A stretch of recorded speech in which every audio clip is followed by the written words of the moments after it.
Welcome to A News. I'm Amir Taslim and you're watching Turkey's Diplomacy.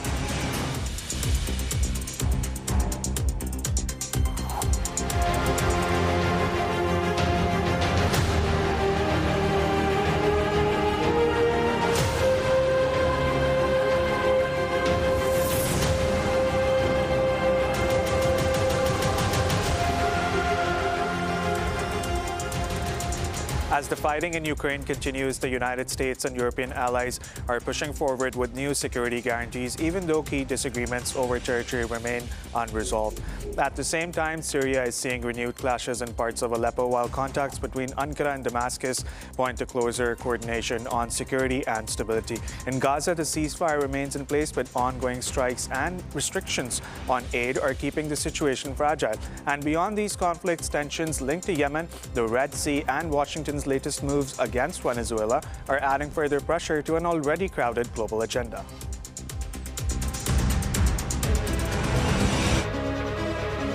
Russia said on Thursday that its forces had captured one more settlement in Ukraine's Dnipropetrovsk region, while Ukraine on the same day reported grim situation in the front lines, particularly in the Pokrovsk direction.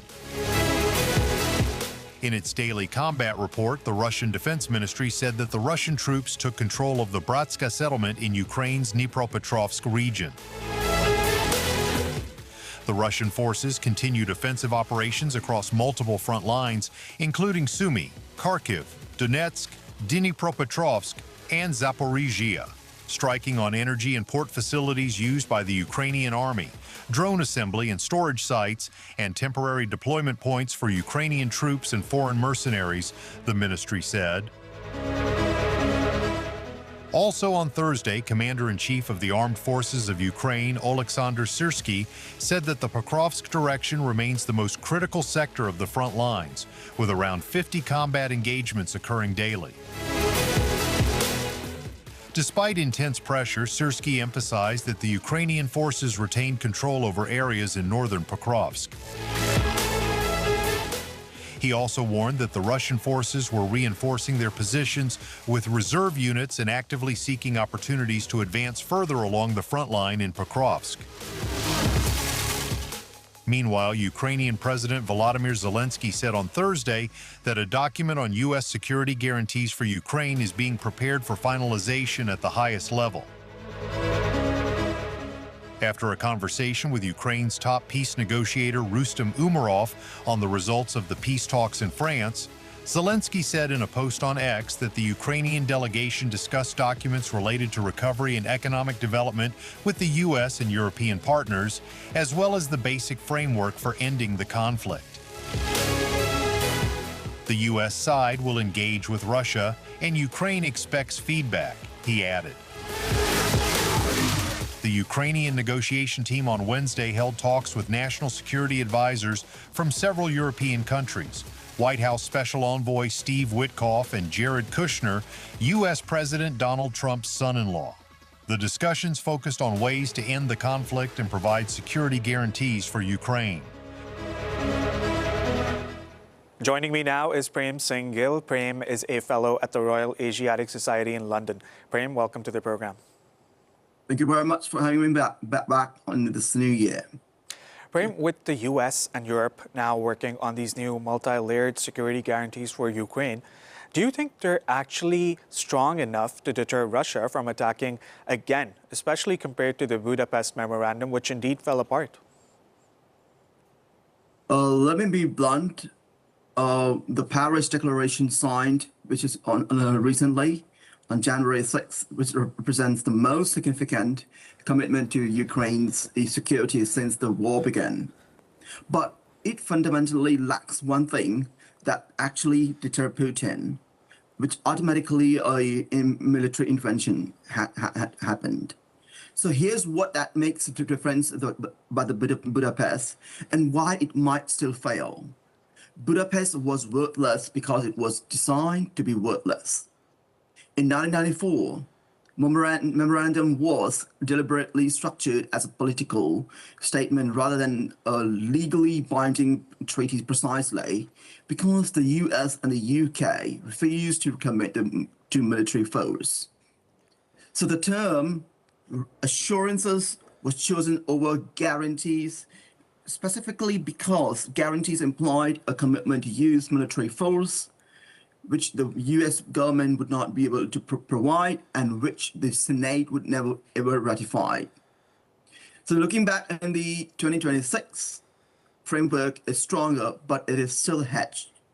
The coalition of the willing has agreed to provide the political and legally binding guarantees. And that includes a multinational forces, which troops from the France and the UK, the US lead ceasefire monitoring and commitments to support Ukraine militarily, diplomatically and economically in the event of a future Russian attack. But here's the catch. The Paris Declaration does not provide a NATO-style collective security commitments, nor does it clarify whether European forces would defend themselves if attacked by Russia. So here's the elephant in the room.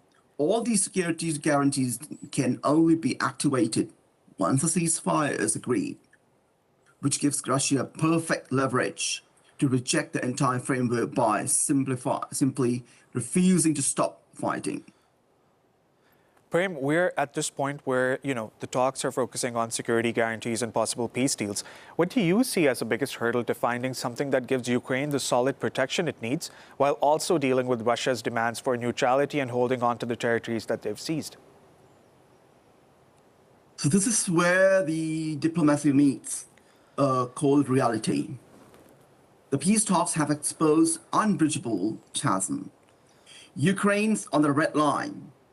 Strong security guarantees preservation of the statehood and ultimately European Union or EU and NATO membership pathway. So what actually Russia's actual walk aims is Putin invaded Ukraine to restore it to Moscow's orbit, making it a fundamental conflict, which means that the Trump's peace plan would increase the Kiev's security and ties with the West, which directly contradicts Russia's core objective of returning Ukraine to Russian control.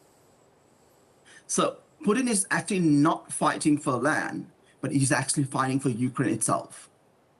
He views the invasion as a sacred mission to reverse the Soviet collapse and revive the Russian Empire. Any deal leaving 80% of Ukraine beyond Kremlin control and free to pursue European integration is actually unacceptable to him. But looking at the territory remains the thorniest issue in negotiation, with Russia demanding sovereignty over the entire Donbass, while Ukraine and European partner reject rewarding territorial conquests. If fighting continues at the current pace, Russian troops will likely complete the seizure of all the Donbass by the next year. So what it matters, Ukraine faces a nightmare choice: surrender territory now for uncertain guarantees, or fight it or lose it anyway while running out of men, weapons, and Western patience. Prem, we saw during the presidential campaign that Donald Trump said, "I will end the war in Russia within 24 hours," but that never happened. He also said, "I'll end the war in Gaza." That has never happened. Now that he's back in office and pushing hard for a quicker end to the war as compared to Joe Biden, how do you think his approach is shifting things? Is Trump putting more pressure on Russia, or will he eventually ask Ukraine to make bigger concessions? Well, the Trump's administration seems to be quite a joke, and his approach is schizophrenic, but simultaneously pressuring both sides while revealing dangerous naivete about Putin's intentions. So the pressure of Ukraine is unmistakable, with Trump downplayed Zelensky's optimism, saying he doesn't have anything until I prove it, which reveals who actually holds leverage in the relationship. Ukrainian analysts, from what I've heard, it has warned, and it's very clear that assigning the inexperienced, politically connected figures like Jared Kushner and Steve Witkoff to lead complex existential talks has Putin's veteran diplomats a masterful game of delay and distraction, buying Russia crucial time to consolidate territorial gains. But there is no real pressure on Russia. The Treasury Secretary Scott Bessent sanctioned Russia's two largest oil companies, Rosneft, Lukoil, calling it a response to Putin's refusal to end the war. But these are not symbolic measures. Oil and gas export revenues may fall by 25% in 2026, according to the sanctions, or due to the sanctions, and the budget could lose more than 1 trillion rubles. So the cognitive trap here in the warfare, Putin has successfully colonized Trump's mind. And after Putin made exaggerated claims about Russian military advances, Trump repeated a while ago that Ukraine would be better off ceding territory than losing it on the battlefield, and thereby echoing by the Russian narrative that is a victory inevitable. So here's the very brutal assessment that I suggest.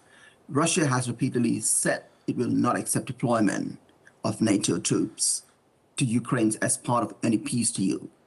Yet it is precisely what the coalition is proposing. But the fundamental contradiction is just that either Trump will abandon European allies or the entire framework collapses. Prem, this year could definitely bring new negotiations and mediations. But what kind of military, economic, or diplomatic pressures do you think might actually force Russia to become more flexible and willing to compromise? Looking at this contrarian take, Russia's economy is approaching a genuine crisis that could shift Putin's calculus in this 2026. Economic-wise, it's really tightening. After 2 years of growth exceeding 24%, Russia's GDP for 2025 expected to slow around 1% or even lower, with the same headwinds persisting into 2026. But for the first time since the pandemic, Russia's collected less budget revenue in 2025 than originally it planned, with oil and gas revenues now projected 8.7 trillion rubles, well below the original plan, 10.9 trillion rubles. But here's the perfect storm that comes here in 2026, where the authorities are hiking VAT from 20% to 22%, starting right from the 1st of January, which introducing levies on electronics, sharply increasing the tax burden on small businesses. So while all the military demands show no sign of easing at all, Russia experienced a greater number of human losses in 2025 since the invasion began, and recruitment is becoming increasingly difficult, and regional budgets struggle and payment incentives are cut off. But this is very critical. Putin receives inflated battlefield reports from military officials who exaggerate Ukrainian casualties and downplay Russia's failures, leading him to believe Russia can win through attrition. Even with sanctions, Russia will find loopholes which shells companies will emerge. Intermediaries will appear, and the shadow fleet will continue to operating as long as buyers exist for cheap Russian oil. So the inflection point in 2026, as well as I mentioned, a Russian official stated that a banking or non-payments, you can say, a crisis is possible. And the Russian diplomat chooses to close the Kremlin, will be the critical year economically. But the economic pain alone won't force Putin to negotiate, as he needs to receive and believe as he's losing militarily, not just economically. Prem, if we're hoping for peace that really lasts, what do you think would be the most important elements that would satisfy Ukraine, Russia, Europe, and the US all at the same time without just setting the stage for another conflict down the road? In this case, I'd say that there's no sustainable peace formula that satisfies all the parties. But here's the least bad options that could prevent the war in the 5 to 10 years, and the hardship of the framework would be neither Russia or nor Ukraine gets the Donbass territory they control, a genuine demilitarized zone, patrol our non-NATO forces, possibly China, India, Turkey, with teeth to shoot back. What about this? Ukraine gets NATO membership timeline, but not immediate, which Russia won't accept at all. But an clad of 3 to 5 year pathway that cannot be vetoed. This is the only credible deterrent to Russia attacking again. There are massive European boots on the ground. What France could contribute in this case is several thousand troops as part of multinational European forces on Ukrainian territory. Make it of 50,000 to 1,000 European troops, make it so expensive for Russia to restart the war that Putin's successors won't try. And the Marshall Plan 2.0, funded by frozen Russian assets. The European Union agreed with 90 billion euros loan to Ukraine for 2026 to 2027. That would be repaid by Ukraine only once reparations are received, with immobilized Russian assets reserved to repay loan. So the scale to this is approximately 500 billion euros.